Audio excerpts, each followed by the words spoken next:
Les maximums de mesures possibles sont prises. Les habitants d'Eilat sont prudents. La majorité des gens, si vous avez fait un petit tour en ville, vous voyez que les gens sont avec des masques. Ils essayent de respecter toutes les mesures de sécurité pour ne pas se trouver encore dans la crise de Corona qui a été très très dure pour la ville.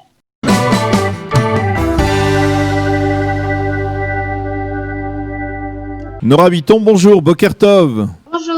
On voudrait vous parler parce que vous êtes à Eilat et j'avoue franchement que j'ai passé 2-3 jours à Eilat durant cette semaine et que Eilat semble être une autre planète par rapport au reste de l'État d'Israël, comme si le coronavirus n'avait pas ébranlé la ville. On y vit, il y a des milliers et des milliers de touristes, les hôtels sont apparemment complets et on voit des gens sur les plages, des milliers de personnes sur les plages, on voit des gens dans les clubs de plongée, on voit des gens un peu partout et ça contraste passablement, hein, dirons-nous, avec notre précédente conversation qui s'est déroulée au plus fort de la crise lorsqu'il y avait entre 70 et 90% de chômeurs à Eilat et que la ville était totalement morte.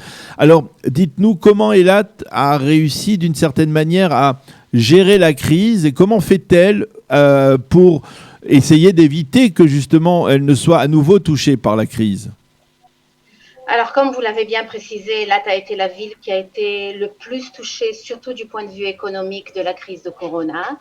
Mais rapidement, grâce à toutes les décisions qui ont été prises par la mairie, la ville a été fermée pendant quelques temps et à un moment donné, la ville a été ouverte progressivement. Les hôtels sont pratiquement tous ouverts avec beaucoup de restrictions. C'est-à-dire que les hôtels aujourd'hui, comme vous avez pu le voir personnellement aussi, sont ouverts aux touristes d'Israël puisqu'il n'y a pas de touristes étrangers en ce moment. Mais personne n'a le droit de rentrer à part les personnes qui sont à l'hôtel, les clients de l'hôtel. Tout est vérifié à l'entrée. Il y a beaucoup plus d'agents de sécurité qu'avant. Bien entendu, ils prennent toutes les mesures nécessaires comme prise de température, exigence du masque. Entre les tables, dans la salle à manger, il y a l'espace qui est obligatoire. Il y a un certain pourcentage de personnes qui ont le droit de rentrer dans la salle à manger, 35% de la totalité des clients de l'hôtel. Les chambres sont nettoyées quand les clients ne se trouvent pas pour éviter tout contact entre les employés de l'hôtel et les clients.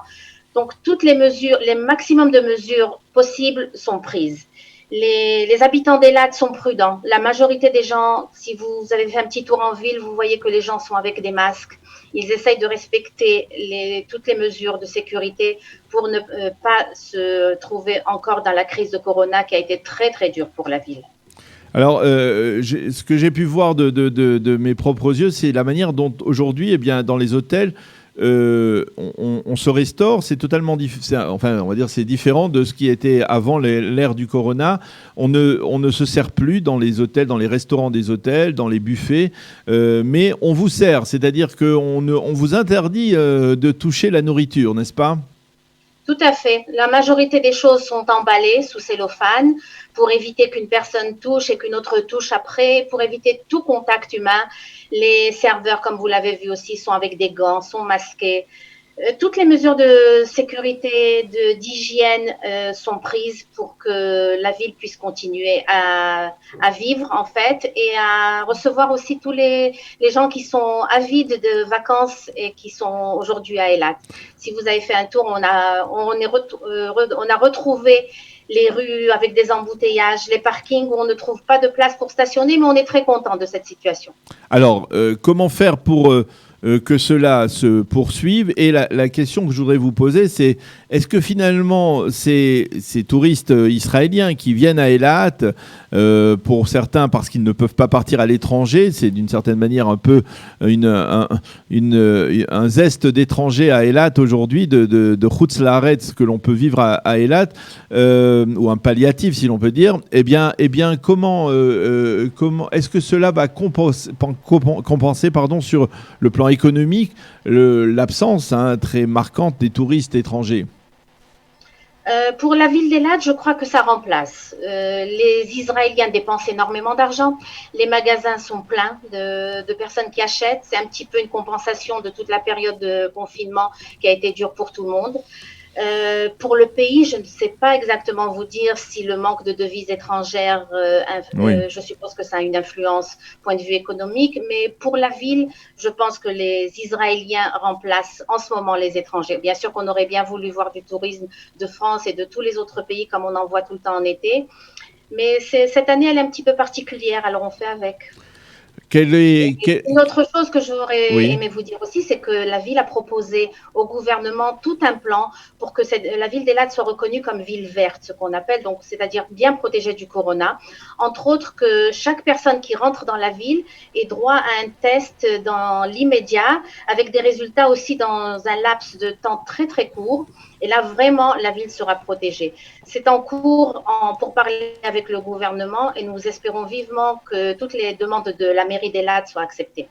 Et là, dans ce cas précis, il n'y a pas une possibilité, par exemple, pour que des touristes qui viennent de pays qui sont, on va dire, où le coronavirus a été maîtrisé, puissent venir en arrivant directement, par exemple, à l'aéroport Ramon et sans avoir à passer par le reste du pays?